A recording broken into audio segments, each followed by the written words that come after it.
It was entirely useless. They pushed her aside, dragged Billy out of the desperate grip of his sister, and took him, flailing and screaming, away with them. She tried to follow, but one of the men stayed behind to delay them. He stood in the doorway as big and heavy as a boulder, and just as immovable. When the mother grew tired of fighting him, she went to the kitchen and picked up a heavy frying pan, but by the time she got back to the door, he had gone out and closed it behind him, and was holding it to prevent her getting out. She changed tactics and sneaked away to climb through a window, but the windows were small and it took too long, and already it was far too late. The door blocker had outwitted her and vanished into the darkness, and there was no way of knowing which way he had gone. Chapter 2. The other men, taking it in turns to carry Billy, were already far away, striding through the storm across the uneven surface of the burren. From time to time, one of them would slip or stumble and curse the rocky ground and the darkness, but they didn't turn on their torch, so Billy had no idea where he was being taken. He was tucked under strong arms and draped over massive shoulders. He squirmed and kicked and punched, but he was wasting his energy. These men were too strong and too determined for him, and eventually he exhausted himself and submitted to captivity.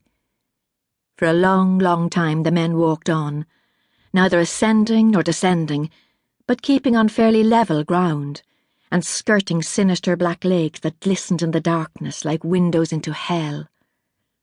Gusts of wind rocked the men so hard that sometimes they lost their balance and their footing, and had to hang on to one another to stay upright. And sometimes, when the wind dropped for a minute, Billy would shout out, "Where are you taking me?" or, "What are you going to do with me?" But although the men mumbled and grumbled to each other, none of them bothered to answer him. The front door and the bedroom door were both broken, and the best Billy's mother could do in the darkness was to prop furniture against them to keep them closed. It wasn't enough to stop the wind from blowing in, though, and for most of the night the storm tore through the house, drenching everything it touched, and rattling and rocking and shaking and breaking anything that moved. There was no more sleep to be had for mother or daughter that night. They huddled together beneath a couple of damp blankets, reassuring each other as well as they could. Finally, in the early hours of the morning, the wind dropped quite suddenly and left them feeling frightened and alone, listening to the silence. Sometimes Billy's ribs hurt from lying over a brawny shoulder, and sometimes his back hurt because he was under somebody's arm and his legs were dangling at the wrong angle. But none of the men ever carried him for very long, and every few minutes he was passed from one to another, so he could exchange one kind of cramp or pain for a different one.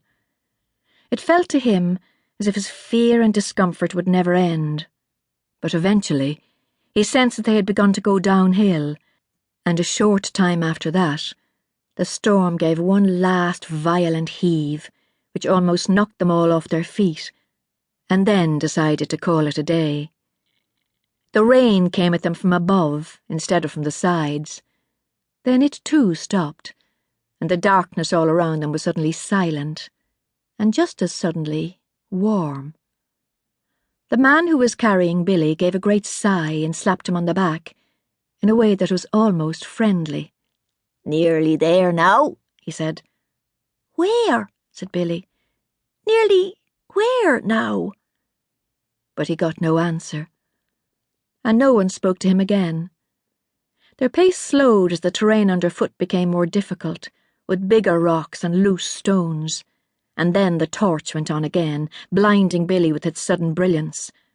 There was a lot of scuffling and grunting among the men, as though they were trying to maneuver something heavy, but he couldn't see what it was. He was pushed quickly through a narrow gap, and onto some kind of floor. Then he heard a door closing and more grunting, and then the sound of the men's footsteps departing. "Hey!" he called out after them. "What about me?" There was no answer. Billy listened. He could hear the irregular dripping of rainwater from the roof, and something else as well.